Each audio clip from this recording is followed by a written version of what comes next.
see suspensions and outside school suspensions happening more with our African Nova Scotian learners. And also most of the schools that are in our areas that have public housing, which have populations of African Nova Scotians, are actually failing when it comes to the standard provincial tests. So, the changes I feel that need to happen have to come from not within the community, but within the government. So the government is putting supports there, but not looking at sustainability. So how we need ministers, we need MLAs, we need representation who are looking at this and are monitoring all these reports and these recommendations that have been put forward for years, dating back to 1993, 1994, of recommendations for our learners that have not been followed through. So when I think of changes, I could name off a bunch, but what I would say is, why are we not staying the course on what the Black community and the community as a whole has been saying for years? And I feel if those recommendations, all of them, would have been followed through, we would have been having a different discussion today. Very good points. There's no way I can't join in the conversation. And so just for folks who are not familiar, when he references IPP, it's individualized program plan. So students get put on an individualized program plan if they're not meeting their education curriculum, and for an example, if I'm in grade 4, maybe I'm working at a grade 2 level, I get put on an IPP, and the goal is for me to get caught back up. And what happens with Black students is they stay on an IPP, and when you actually finish high school, if you're on an IPP, you're academically not eligible to go to university. You're just not. And the only one that I know of right now is NSCC. They do have a test that you are able to complete that then would make you academically admissible to go to university. So again, it's not all Black students, but there is a disproportionate number of Black students who are on an IPP. Next question for Sophia. Wondering if you could talk about what has been helpful for you in achieving your success in high school. Thank you.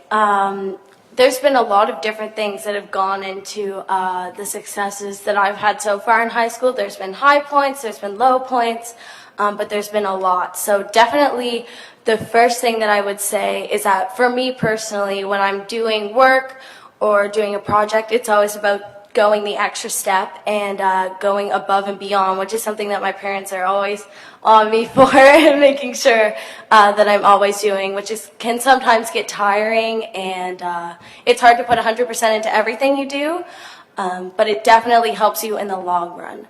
Another thing that I would say, as DeRico mentioned my many extracurricular activities, was those definitely contributed to my school experience, because being involved in different clubs and activities helps you to build relationships with different administration and teachers, which helps you get connections where you might need them in the future.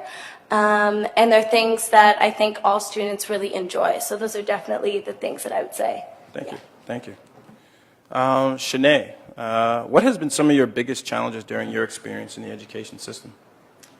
Well, when I think and reflect back on my experience going through school, I didn't really struggle much.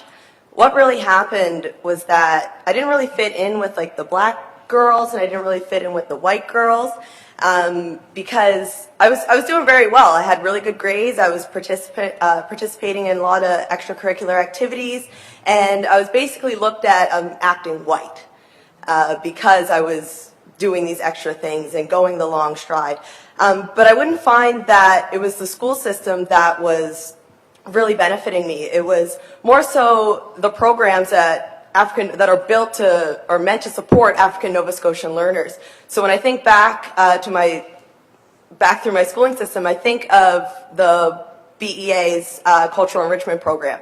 I think of Black Business Initiatives, Businesses Jam It. So all of those other additional supports that were used to really support me, that my mom kind of forced me into going into them, but they really benefited me and helped me get through the school system. So I was the girl that was going through these programs. Then as I got older, I was the girl facilitating these programs. And now in my current role with the Delmore Betty Daye Learning Institute, I'm creating these programs that are meant to improve the outcomes for African Nova Scotian learners. I'm wondering maybe if you could unpack maybe a bit more what you meant by being told you're acting white in school. In our communities, it's often being smart is not seen as a good thing. So I was told that I was acting white for being smart. Rex, can you talk about any differences you have noticed between the education in Nassau, Bahamas and the education in Canada? Thank you. So I'm from the beautiful island of Nassau, Bahamas. So whereas the schooling is very different, I would say. I mean, close to the same. You know, majority of black students in one classroom is not really mixed with white. But definitely I would, coming from the Bahamas, it was more like a simple adjustment come in, because it isn't like I would say, a huge transformation when it comes down to white and black. Yeah, that's what I would say.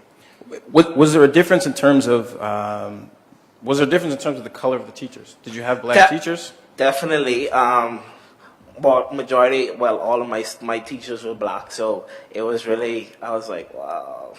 And when I come here, it was like not really much black professors, so it was different for me. Whereas in the Bahamas, you know what the struggle is, and you kind of adjust to that. So, right. So, question for anyone who wants to pick it up: whether university, post-secondary, or kind of mainstream education system, was there anything that you wish that you had or had happened for you that may have been helpful that didn't, kind of now looking back? And Sophia, I know you're still in high school, but Something that really would have benefited me was definitely to have some professors who looked like me, or some teachers that looked like me, because when I think of my entire experience through the public school system, I had one teacher, and her name was Miss Dorrington in grade primary. She's now the principal at Millwood Elementary School.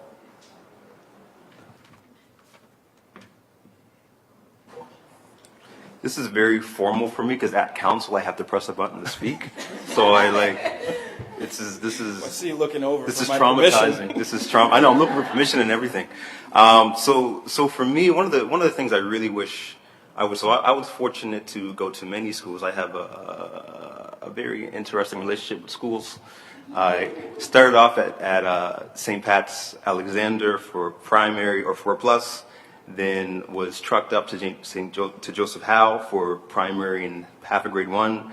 Then went to St. Joseph McKay for grade 1 to grade 6. Went to another school that I was actually denied to go. They didn't want me there. I was a good student. I'm not sure why I wasn't. They said, no, you can't. We don't have room for you. Within a person that was in my class who happened to be white got in the next day. That's what happens. But it's okay, because then I went back to St. Pat's Alexander for my junior high, and then went to St. Pat's High for 2 years, and then graduated first year at Citadel. So I had a lot of relationships with different schools, and one of the things that I felt I never got was the tools to continue when I was finished. So I really felt like during school it was, this is the curriculum, these are your tasks, these are your assignments. Finish them, pass them, and get a mark. Here's the next thing. I really feel like there wasn't, here's your task, here's how you can use that in the future or in your life. This is how this could impact different people. This is, the tools that we use every day. I feel like I hardly use anything that I've learned from school, like algebra. Like, what? I've never used that. But the things that you feel most useful, I feel, I didn't get those, and I don't know how you can change that and how you can do that. But that's one thing I felt I never got was just the tools I needed to actually be, I guess, a good human being. So you felt as if what you were learning in school wasn't necessarily transferable to life per se? Yeah, most of it. Unfortunately, there was a huge aspect of just not seeing myself reflected. Mm-hmm. So that really made it, this doesn't reflect my reality, so why am I learning this? Why am I learning about the Shakespeares, or why am I learning about a pioneer from Nova Scotia who actually was a slave owner? And I only found out when I got into high school that this person owned slaves. But I learned it in elementary that this was a great person for history. So those are the type of things that those tools that should be given to kids right away. So, question for the whole panel. I kind of want to go a bit off of that is, what, if any, were some challenges that may be experienced with the curriculum going through primary to grade 12? Still going through high school, just to add on to what Lindell had said, we're taught through such a Eurocentric perspective where they do teach through an Afrocentric lens, which is a very good contrast to what we've been taught through junior high and elementary school, which was Eurocentric. And I'm in a class called African Canadian Studies this year, which teaches through that lens, and it's a class that I think should be mandatory because it puts Afrocentric learning at the same importance as Eurocentric learning, which I think is very important in the curriculum, for sure.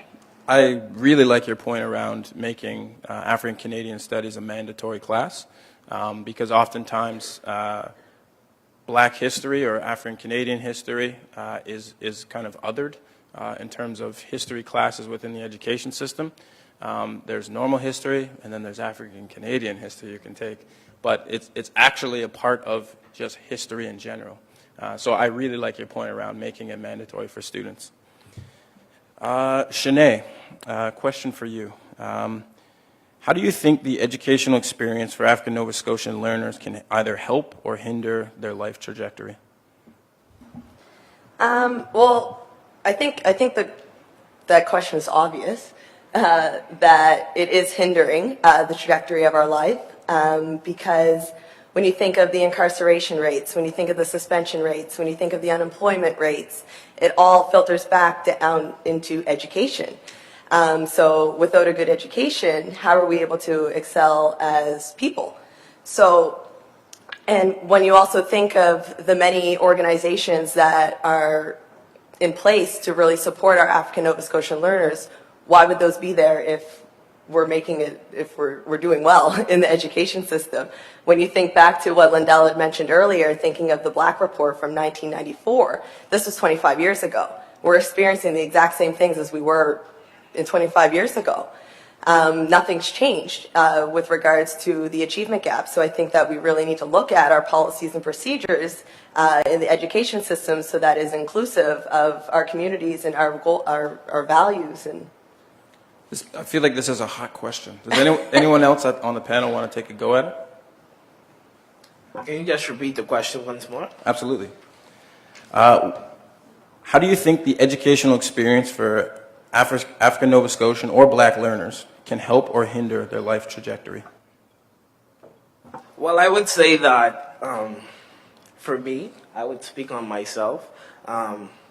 Definitely Black History Month is very important, and then bringing that into the school was definitely key for Parsons to stop to think it's that, wow, it's really, because this is a topic or a thing that is often overlooked that, okay, you're Black, okay, well, So it's good that the school is actually bringing it into reality, that it is happening. So it's great that, yeah.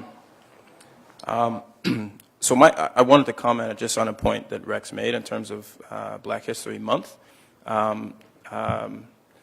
People may have heard me say something about this before, but there's 11 other months in the year, and it sounds funny, but sometimes people, organizations, institutions, schools forget that and are waiting until February before we start talking about any history that involves Black people. So just, I guess, takeaway is there are 11 other months out of the year that we can celebrate history rather than othering it to just Black History Month. Sophia, next question would be for you. What, if anything, would you change or do differently to enhance your high school experience? For me, it was definitely a matter of I tend not to want to seek out any support or kind of like mentorship on my own, because being in high school, you're kind of on the cusp of adulthood, but you're not there yet. So you're just trying to figure things out for yourself. And like Lindell had said earlier, there's so many great resources now that have developed for African Nova Scotian students to access. So it's just a matter for myself personally, and I think for others as well, to seek those out and connect with them so that you can use them to your benefit. Thank you. Lindell Smith. Councilor Lindell Smith. Through your community work, work with CASE, and as well as Municipal Councilor, you're working with people every day. What personal challenges have you experienced or have known other Black learners to experience while being in the education system? Do we have another 6 hours? Oh, wow. So I actually have a stat here, and I think it's important to give some context. So report came out, and you'll notice a trend, and if you notice this trend, just say something. So I'll just mention a couple schools, and this is from 1 to 3 in terms of ranking when it comes to the provincial standard. So Lamarche, St. Thomas, Colby Village, Sir Charles Tupper, English Street, Waverly Memorial, Portland Estates, Shafford Memorial. Is there a trend of kind of where these schools are located, maybe in wealthier, more prominent areas? So the average standard is around 90% of the standard. Now, tell me if you notice something here. Joseph Howe, Nelson Winder, Bell Park, Harborview, Dartmouth South, St. Jose McKay, Bicentennial. The average for these schools are around 60 to 50% in terms of passing their meeting, or whatever it's called, their standards, provincial standards. There's a huge gap there, if you would agree with me. That to me tells you that our students are facing, and these are reading. This is reading. This is not mathematics and sciences. This is reading. The core of our lives is reading, and our kids in these mostly areas that are either dealing with poverty or housing or a lot of other aspects of their life. They're hardly passing the standards of reading. And these are kids that are facing so many more social determinants around their lives, and it hurts my heart to think that our education system is failing them where they're not able to pass reading. So that alone is like, I'll leave it at that one, because that's just one stat to tell you that our kids are not in the areas where the most need and are actually high priority schools are still failing on a provincial level. What is not being done to support these kids, and what's being done in these other areas that the kids are 94% in these scores, and they're doing great. So their lives could be on a trajectory where are the other kids in these poverty areas? Where do their lives sit? And these are, the averages. There are some kids who are doing amazing, but also being a kid who did great in school, sometimes you would be called, well, you're white for doing well, and that alone is an issue. So there's so many issues that our kids deal with just for trying to get a good education and working hard and getting good grades, where sometimes it's like, well, why are you trying to do better when the school system is made for you not to do that? So there's so many issues, but honestly, I really feel that the work needs to come from, and I'll say it again now, and I'm part of it now, like the government really needs to realize that these are not acceptable, and the community needs to look at this and say, this is not acceptable, and what are we going to do? And as educators, as future educators, as educators now, what are we going to do to fix this issue? Thank you for that. Want to bump that button? And I want to jump in there a little bit because this isn't new. Like it's not like this has been known for, like Chanae mentioned with the Black Report, 25 years or so. It's not new information. And the thing that I always say is, where is the collective public outrage around students failing? And if sidewalks are not plowed, if they're not salted, you got to believe Lindell's phone is blowing up. His phone is blowing up. People are all over Twitter going crazy. You don't even know. But when we have our students, our black learners going through the education system, failing at disproportionate rates, disproportionate incarceration rates, disproportionate on IPPs, disproportionate. Where is the outrage in that? Where's the collective will for folks to want to challenge that? Next question is for my man Rex. What, if anything, has been missing for you at Mount St. Vincent University or Holland College that would have made or could make your experience as a black student more fulfilling? Thank you. So coming from PEI, it was very small and close-knit. Literally, if you've been there, it's literally small and everybody know each other. Everybody know family to their daddy or their grandfather. So it was really good, from coming. I did it. Actually, let me start from the beginning.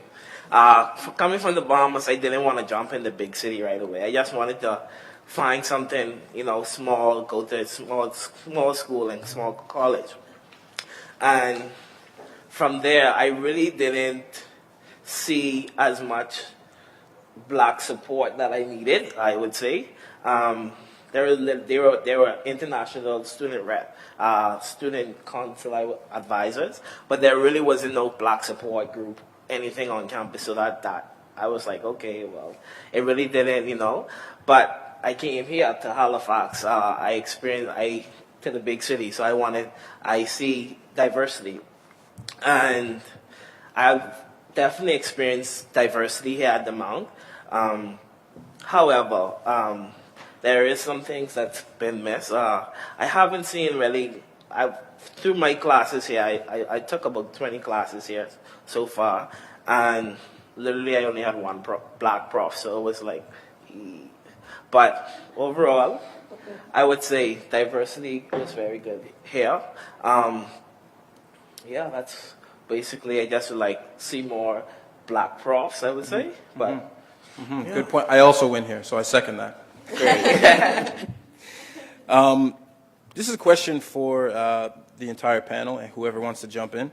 How much does society or kind of general media play a role in how black students are viewed? Yes. How does society, in quotations, or general media play a role in how black students are viewed? Black students, black youth. I can go. So I can go. For me, I would speak on my personal experience. I'm an outgoing person. I'm happy. I'm always happy. I'm always lit. So it really wasn't hard for me or to see society to view me as different. I would say because I'm always like, hey, how you doing? I'm always outgoing. So it wasn't for me to say that I was being like stereotyped. I would say I've personally haven't experienced it, but not to mention that people haven't experienced it. But I would say for me, my view of being like castled as a black student wouldn't be, as known, I would say. So. Thank you. And I guess just to add on that, I would say that the media definitely negatively portrays us, and not just us as individuals, but our communities. So where we're come from, we're stereotyped. We're also portrayed as aggressive or hypersexual or all the negative aspects that a lot of our communities really aren't. And I do feel that our younger generations feel this and they do see this. I'm assisting the government in creating the anti-racism strategy. And what we did was go to a bunch of schools and host focus groups around basically that question. And a lot of the youth talked about how the media plays a very, very negative aspect on how it is that we're viewed, which kind of shapes people's perspectives on us. And as well, I think just the media just portrays us negatively, and it's not an accurate representation of what our communities are or who we are as individuals. Absolutely. I think that media in general has a role to play in terms of capturing the proper narrative for Black youth and Black communities. Often the provocative story to put out is when something negative has happened in a community or with a Black person. But I think that just looking at changing the narrative is what's important. Anyone else want to take a go at that? Nope. Chanae, next question's for you. How has your personal schooling experience shaped the work that you do now with African Nova Scotian learners? No. Okay. Yeah, well, I guess it's very, very similar to what I had mentioned earlier, that a lot of what kind of shaped the direction that I've taken, it didn't have much to do with the education system itself. It had to do with my experiences going through organizations that were meant to support African Nova Scotian learners. But what really happened was that one of my best friends, who was African Nova Scotian and managing mental health issues that I wasn't even aware of, she ended up committing suicide.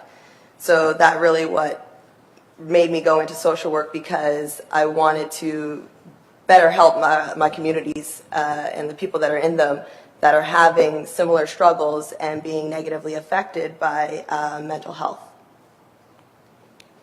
Thank you for sharing that. Next question is for Sophia. So from your bio and your current experience you've shared, it sounds as though you're extremely busy within your school environment as well as extracurricular. So what is the importance of being involved and participating in your school environment for young people as they progress through school? For sure. So just being involved is so important in general because, as I said earlier, it gives you such good connections to administration and teachers and people who are there to support you. And like I said earlier, not feeling like you have to do it alone. By getting involved in your school community through extracurriculars, you make those connections, and it's really going to be beneficial for you in the long run, whether it's applying for universities or jobs or just anything in general that you might need. Alongside of that, just by being involved in extracurriculars, it really helps build your confidence in general and kind of drown out those stereotypes that are put in place about African Nova Scotian students. And you're able to go out there, be a positive leader, and sort of reshape like how we're viewed in the society. And it's honestly super fun. I would say there's so much going on at schools all the time where you can get involved, and it just really enhances your school experience in general. But, yeah. Thank you. Councilor Lindell Smith.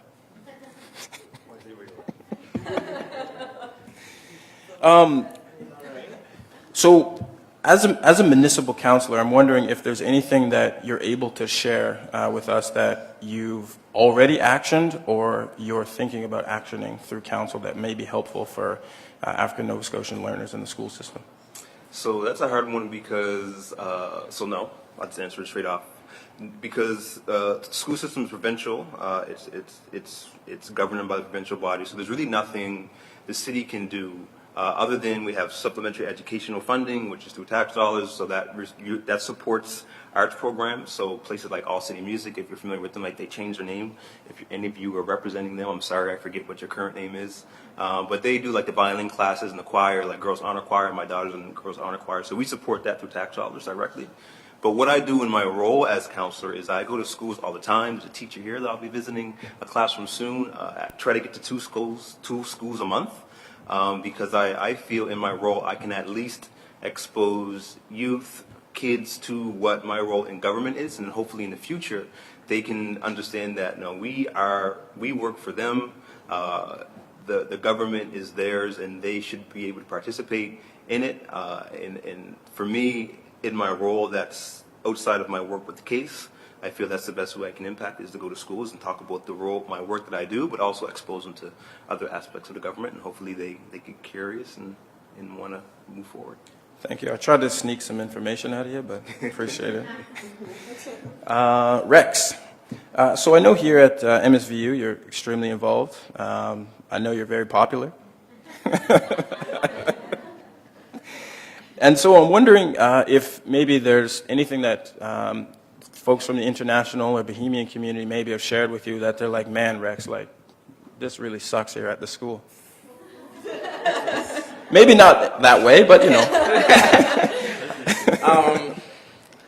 I personally don't want to share personal stories and what people experience, Fair, what they have fair. told me, definitely without their permission or consent. However, definitely they come to me and say, Rex, I want more events. I want to see some more black parties going on. I want to see Caribbean Fest or something like that. You know, more diversity on campus. That's what was the major issues that students face. But as a personalized, I would say, as of personal stories, I can't share. But definitely, they want to see more events. They want to see more diversity on campus rather than just karaoke or, you know, they want to see more cultural events, I would say. Absolutely. Thank you. So last couple questions will be kind of for the whole panel, and then we'll go to the audience. So what are some solutions for the future of our education system for anyone to answer? Like I kind of said earlier, like making those classes mandatory to take and making sure that it's a poignant part of all the curriculum that we have to give us a full spectrum of our history and where we come from, because we've been taught so Eurocentrically all our lives. I feel like that's super important to do so that we are properly educated and that we're reflected in the classroom just as much as anybody else is. I'm just going to speak a little bit to my work a little.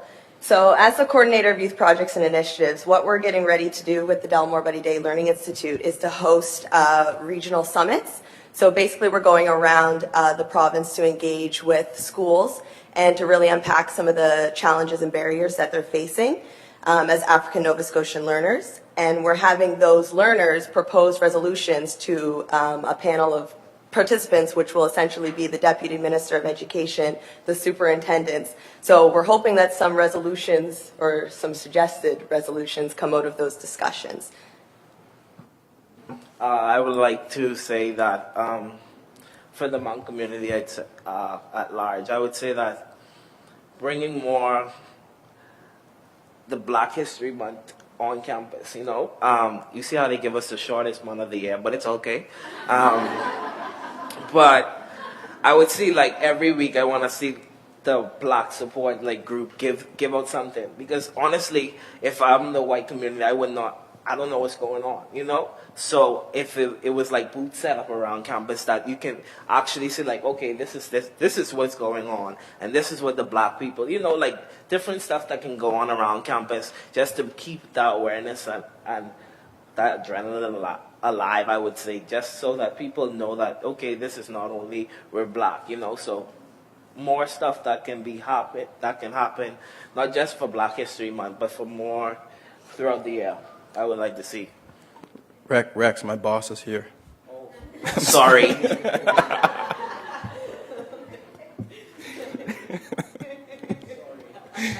Oh no, I'm joking. It's all good. I want to hear that. Anyone else with? I've got one more question. Anyone else? So last question is because often people don't hear what it feels like, either hearing stories from other Black learners or even expressing how it felt when I went through 20 classes and I didn't have a Black teacher. So I'm wondering just if folks want to share any feelings that come up for them when they think about, the disproportionalities, or I've never had a Black teacher. What does that feel like going through the education system?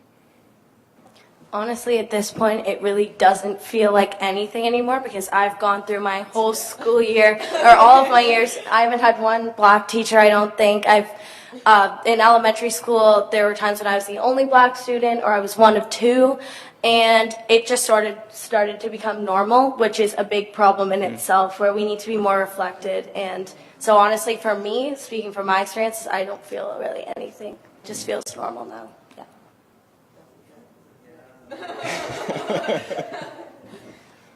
So I had the opportunity to have a couple black teachers and principals during my life in the education system, mostly because of some of the work that was done years ago through the Black. Actually, a couple of us said the Black Report. Does anyone not know what the Black Report is? Like, if you just raise your hand, are you not familiar with what that is?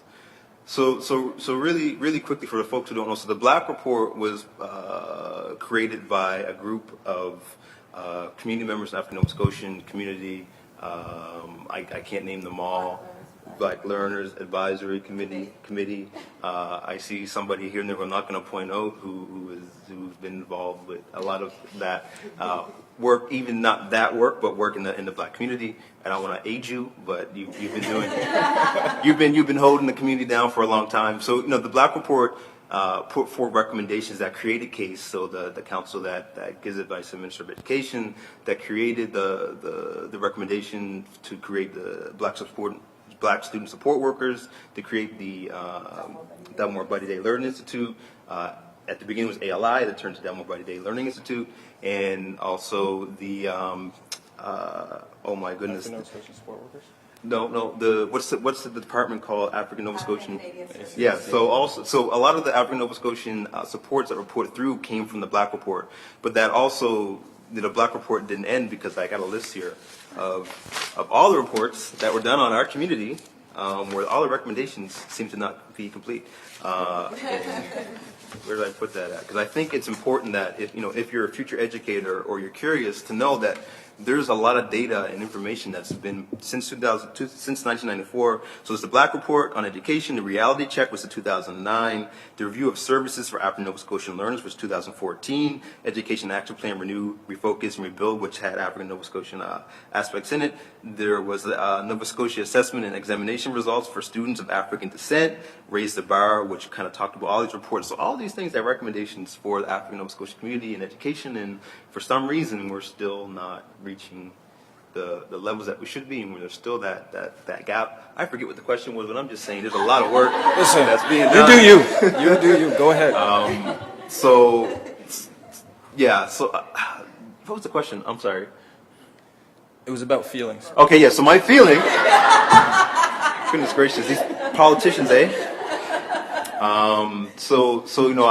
My feeling was, and this is, I'm going to speak for some of the teachers who I now have relationships with, which is kind of weird because I was a student now, like we actually have relationships in the sense of they felt the burden of being the only Black teacher in the school, where all the students would go to them for everything, and also they would get the brunt of it of, you'd have the teacher who, if I said his name, most people would know, where like, if you gave him lip, he'd give you lip right back.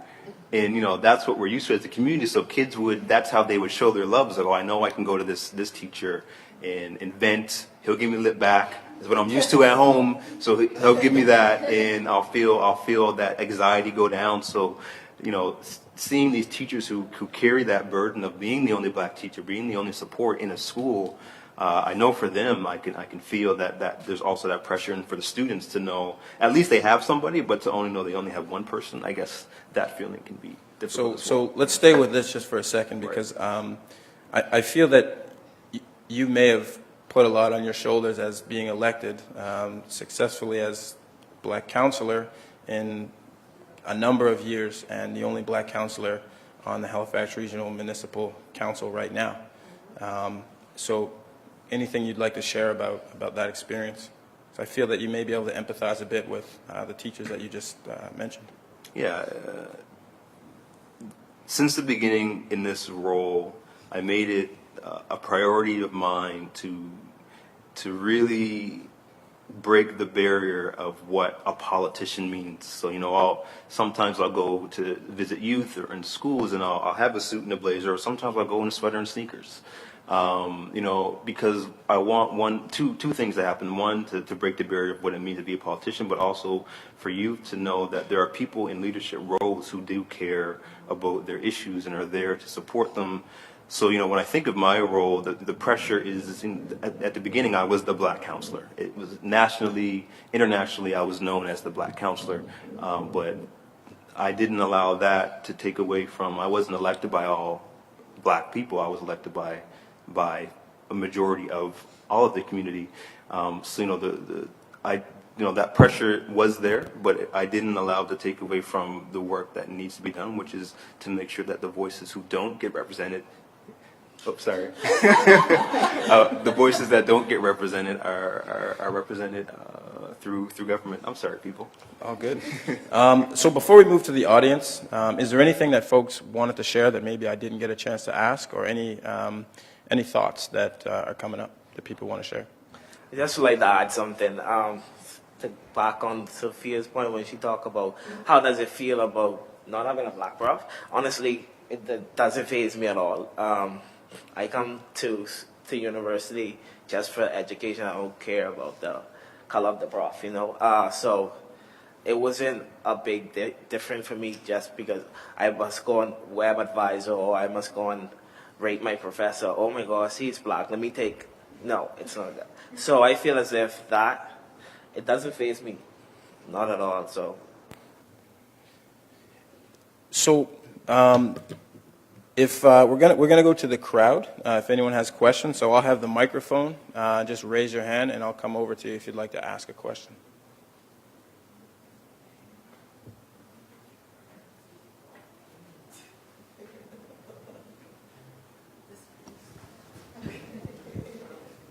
Thank you. Thanks, everyone. I really enjoyed that panel. It's a fantastic overview from so many different perspectives. I appreciate it so much.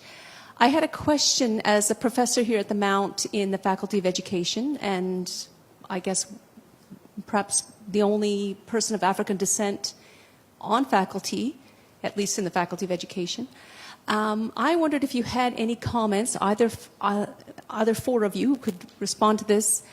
If you could give advice to those in charge of the Bachelor of Education program, is there something that you feel pre-service teachers who are predominantly white and predominantly female and predominantly middle class, is there something that we ought to be doing in the Faculty of Education to prepare our teachers to be more open, to be more diverse in their thinking?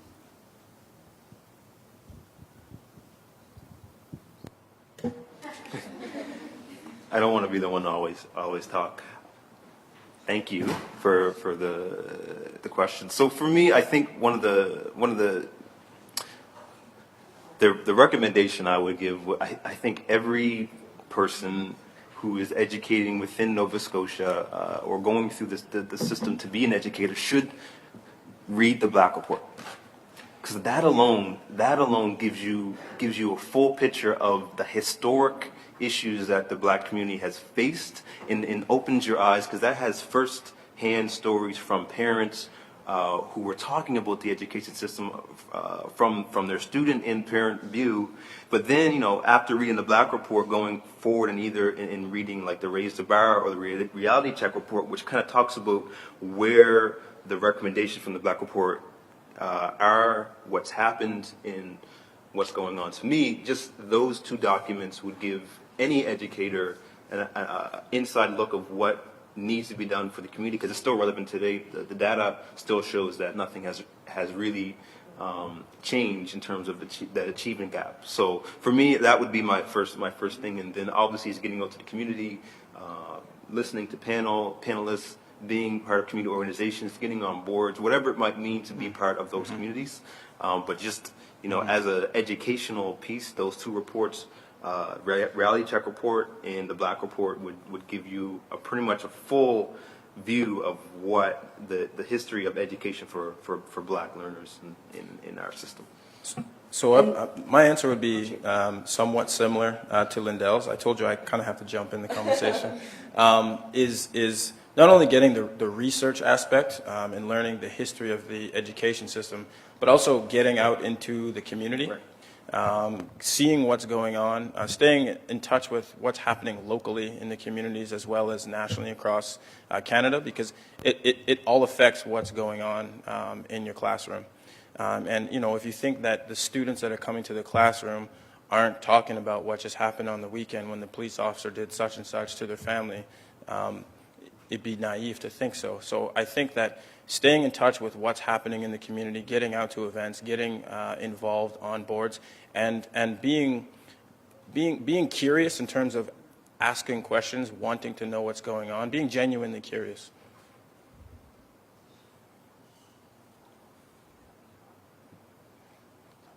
Okay. Any? Absolutely. As an educator, and I've gone to the Bachelor of Education program, and I'm doing my Master's of Education right now and supporting diverse learners with needs and exceptionalities. I'm talking about how Lindell was talking about our literacy rates and being kind of lower in some of the poverty-stricken areas and predominantly black neighborhoods in Nova Scotia. But throughout my education experience at the Mount, I had nothing in my BEd that taught me how to teach somebody who didn't already know how to read by junior high the fundamental reading skills. And so there are students that are in junior high and high school that have been pushed along but are reading at a grade 1 level in grade 7 and 8 and 9. And then they continue on until grade 12, graduating with that grade 1 and 2 level on an IPP. So I think right there, and doing my Master's of Education for supporting diverse learners, I have no course in my program that teaches me how to do a reading recovery or reading intervention. So I don't have the skills to be able to support those students to rehabilitate those fundamental reading skills. So to me, that's the school to prison pipeline. Because if you're graduating from high school and you still don't know how to read, there are certain areas in criminal activity that will empower you, and you don't have to reveal to anybody else that is at your age level that you don't have those significant reading skills, that we need to read our world and also to critically think about what's going on in our world. So in the education program at the Mounts, we definitely need some fundamental reading skills or reading recovery programs, and if not in the education program itself for junior high and high school teachers, to not just be able to keep pushing those kids through because we are unable to support them, but also if we're becoming resource teachers and we're supposed to work with those kids that need that extra help, then we should have the skills to do so.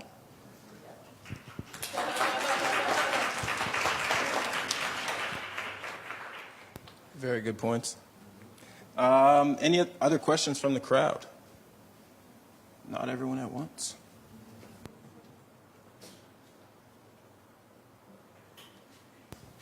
Thank you. My question's for Lindell. So you were referencing some of the reports and recommendations, and one that I'm familiar with is the UN's report from 2017.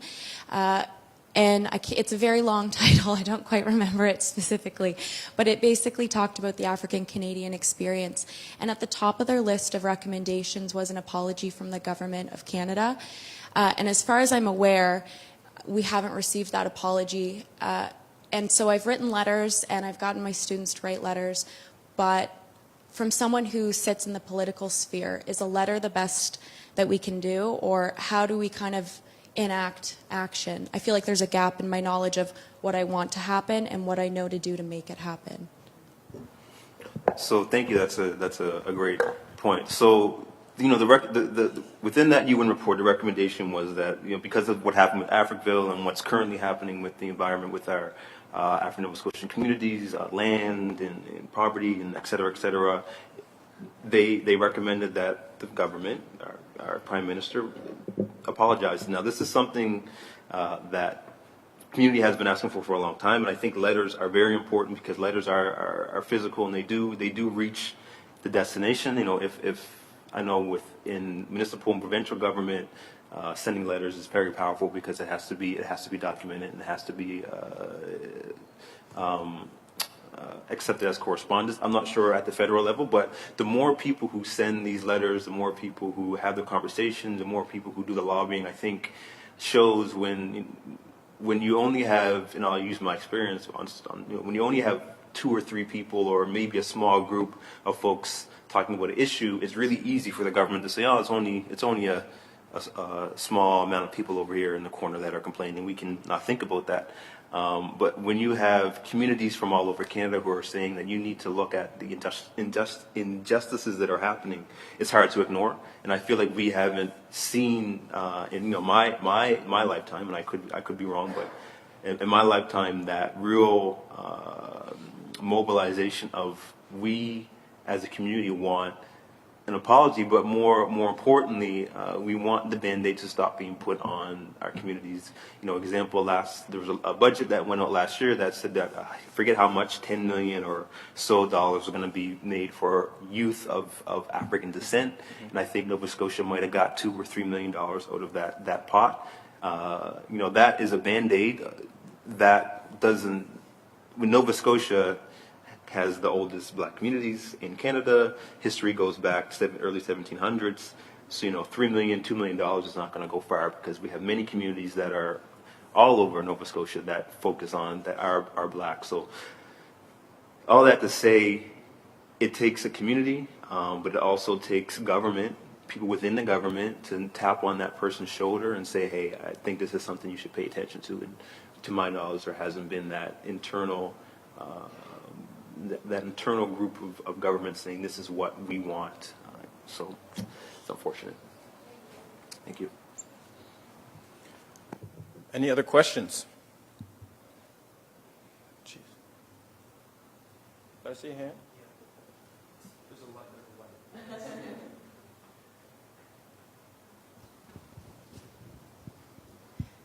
Hi, everyone.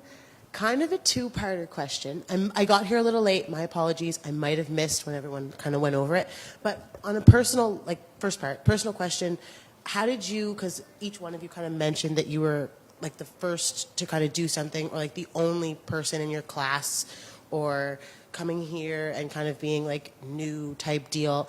How did you, what kind of speech did you use to yourself? How did you feel when you looked around and saw no one who looked like you, no one who was in a position of authority, who could give you that little push, you can do it, you really can, yeah, you're different, which isn't really a thing, but you can still do, how did you kind of combat the fact that you were the only one, to look around and see oh my gosh, no one looks like me, no one else is here. How did you speak to how did you internally kind of motivate yourselves? Because I was in the same position. I can say that I had a lot of mentors that really mobilized my efforts from starting at a very young age. There was a lot of people that I really looked up to who did look like me, who were doing really great things in the community. One of them in particular would be Dr. Wanda Bernard, the senator. So she really helped me get to where I needed to go. Folks in the BEA, Cultural Enrichment Program, that really supported me. My Aunt Deborah is actually a regional educator. So I had folks that were in my corner, so not necessarily the people that I see on the day-to-day basis, but the individuals who did look like me that were creating change in the community. I knew that I just wanted to be like them one day. And the second part, how would you equip educators now to kind of not coddle children, but kind of say, yeah, here we still believe in you kind of thing. Do you think there's a way to equip, not a course, but just speech wise, types of a type of language? I'm not really good with my words. I think DeRico could speak to this because he and I had created a professional development workshop around early investment. So speaking to educators to really invest in their learners at a very early age. So that's just something that I would really encourage our learners, our educators to do with our learners, is to invest in the individual holistically. So not just focusing on their education, but really building that relationship with that and that rapport with that person to really get them to where they need to be.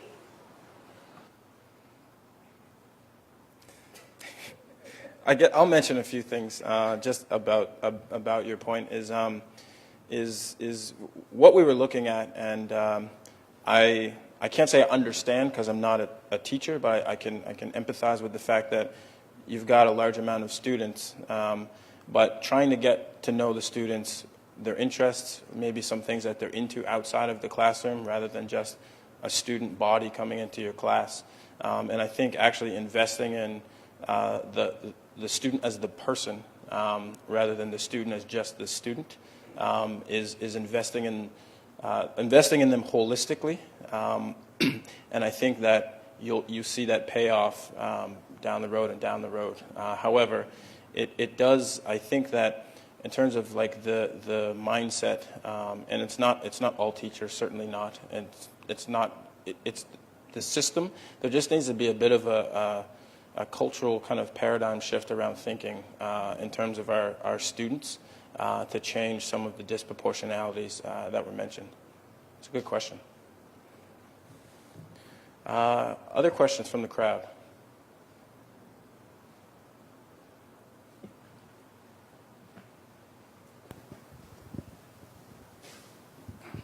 Hi, good evening, and my name is Abdelkadir. I am a new student in Mount, and basically left Africa 2 years ago, and it means more to this kind of sessions today when I just look your views and ideas, which really I felt it was nice. I was one of the education aides in Africa. When I was in Africa, I was a school principal. And I knew the system here and where I came from, where the system is totally different.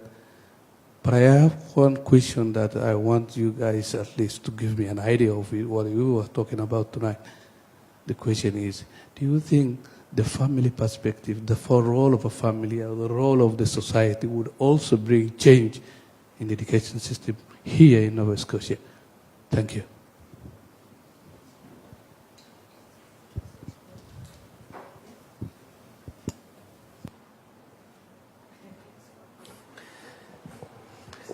Thank you. That's an important question. So, what role does the family play? To me, the family plays an important role. One of the most fundamental roles, because when a student is outside of school, their environment can determine so many aspects of their life. But the family aspect, whether it's a guardian, mother, father, aunt, uncle, grandmother, grandfather, whatever it might be, sometimes their experience with the education system can determine how that kid's experience will be. So, a kid will go home and say, well, I got homework. It's kind of hard. Well, you don't need to do homework anyway. I didn't need homework when I was in school. So you don't need to do your homework, and that attitude alone can sometimes deter a kid or a student from actually moving forward and trying to excel. Because my father owns a business and he's a contractor and he didn't have to go to school and he's telling me how to do my homework. So I think family plays an important role, because that will determine. I want all kids to be successful. I want all kids to finish school, get their high school education. If they want to go to post-secondary, great. But it's really at the early stages. If you're not, all kids from the beginning want to be educated. My daughter is in grade 4 now. She's in French immersion.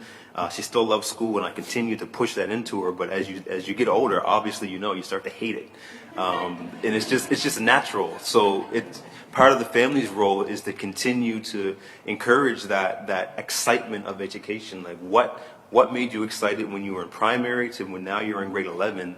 What was that thing that excited you? Well, let's continue to nourish that. And, the family's role, I feel, is part of that as well, but also understanding that there's supports for some families that need it most. There's some families who are not educated or might have some literacy problems, and also those supports need to be available, and there are supports out there for the African Nova Scotia community, I'm not sure as a whole. So also being able to access those supports to know that, I might not be able to read that homework, but I can tell you where you can go, and they'll be able to help you. To me, the family plays an important role. I 100% agree with that. Speaking on kind of a different note, when it comes to family, my family's played a key role in just my personal experience of where I am now, because I would go to school and I wouldn't feel very reflected, and I wouldn't feel like I was being represented, whether it was through my curriculum or through my teachers. But going home to my family was able to educate me, to help me push me to be the best that I can be. So family's definitely important for that, because at a very early age, I would go to school and I'd be the only black student, and I'd go, would not feel reflected, probably wouldn't even have an idea of what it was like, and then I'd come home and my parents would be able to sort of build that sense of identity for me. So that's really important for me personally. I'd like to speak on that as well. Family is important, definitely. So I'm from the Bahamas, as you all know. But the family that I speak to is not really physically here. I don't have a family physically here. So you have to create your own family here. So I've created family here in the community. So I would feel as if family is super important just to get communication and tell you, Rex, you got this. Sometimes you need that push to say, you know what, you got this, So, and that's what the community is about, building that community about family. So, yeah. So I also want to jump in because I think that, so kind of an analogy that I would use is that the work that I do is working with youth. So we don't just work with the youth by themselves, we work with the family as well. And so I believe that family is extremely important because what we're trying to stop is the cyclical effect that keeps happening. And not to all black learners, but to a disproportionate number. So keeps happening, and you have a family who may have had a bad experience in the education system. And as Lindell mentioned, bringing home homework or talking about school, it may not be the good topic of discussion because that family may have had a bad experience in the education system. And so the point being, I think, and it's a good question, is that family is really important, and the student or the young person doesn't just exist on their own. And as well in the black community, is family is a relative term. Family could mean your immediate family, but it could also mean your friends. You take them as your family, or your cousins, or your brothers, or your sisters. So I think family being important and getting involved and vice versa for the school as best as they can. Again, I empathize with the fact that teachers have a large number of students, but as much as you can, getting to know who the student is attached to. Any questions, any other questions from the crowd?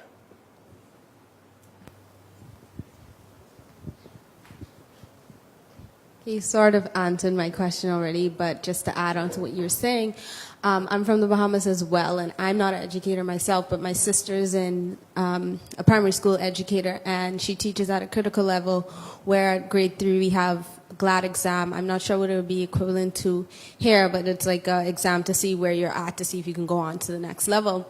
And what she's found is that a lot of the, as you were saying, like stats with literacy, they just push the students on. What she's found is that a lot of the parents at home would come and critique her, and she wouldn't want to put that student forward, knowing that if they repeat the grade, they'd be able to perform at the 4th grade level and then move on and excel from there. A lot of the parents would come to the school, report to the principal, and say that she's calling her child dumb, or she doesn't want their black child to succeed.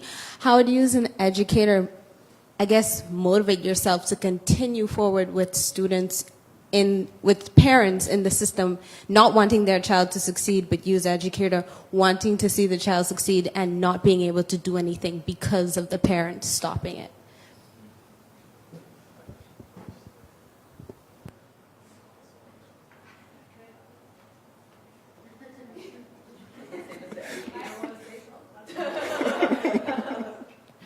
I feel like our educator in the room should say something.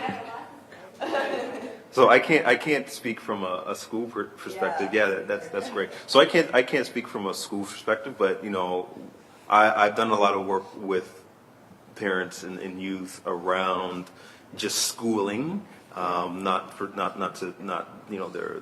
their I guess achievement, but there are aspects when a parent feels that their kid is doing a lot better than what they actually are. And sometimes when a teacher does realize that maybe this is the best way to approach this, it's hard when you're a parent who just sees it as, your experience, and it could be your trauma from school of, I've been told I'm stupid, and now you're trying to tell my kid that they can't move forward, could bring on a whole host of emotions and feelings. And I've seen it where parents legitimately, the teacher, and I've been like mediating these conversations where the teacher is just saying your kid is not ready, but I think they will be ready, and the parents like, no, put my kid forward because that's my kid and my kid's smart.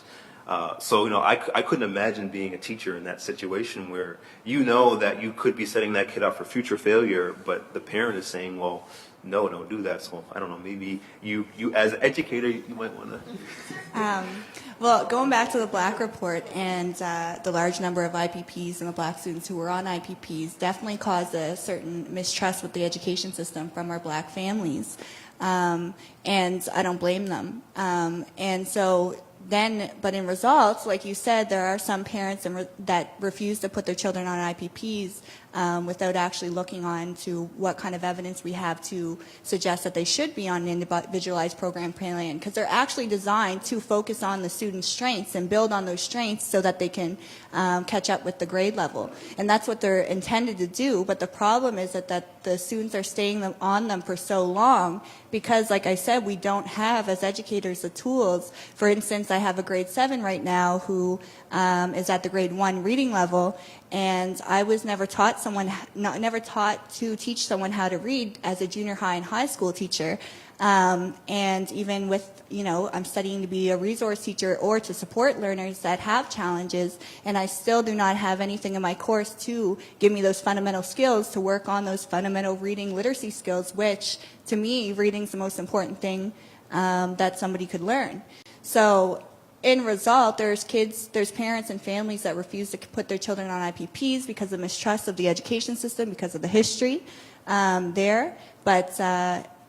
But I think that we need the tools in place so that we can focus on these IPPs to focus on the skills to get the literacy levels up, but we need the tools to do that. And that comes from our education programs and our training and things like that to give us the tools to be able to succeed, because it's not necessarily like, we're just going to put them on IPPs because we can't teach them how to read. But essentially, when it comes down to it, we don't have a lot of options as well. So we're kind of working in a system that's broken. Which we've been reiterating for a while now. But yeah, that's it. Other questions?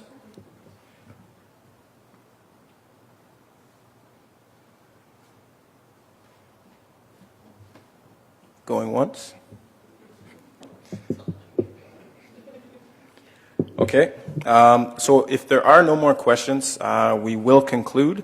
And just a few things that I just want to mention is that you came here tonight because you care, you're curious, and you can make a difference. I honestly just made that up. I think it's amazing. Listen, we got to have fun. But in all seriousness, is that we can make a difference. And now that we've gotten some new knowledge and some insight from our great folks on the panel, I think that we have a responsibility to do something. I've used this analogy before, is if you have kids, if you have a younger brother, you're responsible to make sure that they're okay. And as adults, as people going into the field working with young people, it's our responsibility to make sure that they're doing okay. So now that we got some new knowledge and insight, we have a responsibility to do things differently. So can we give a huge round of applause for our panel, please?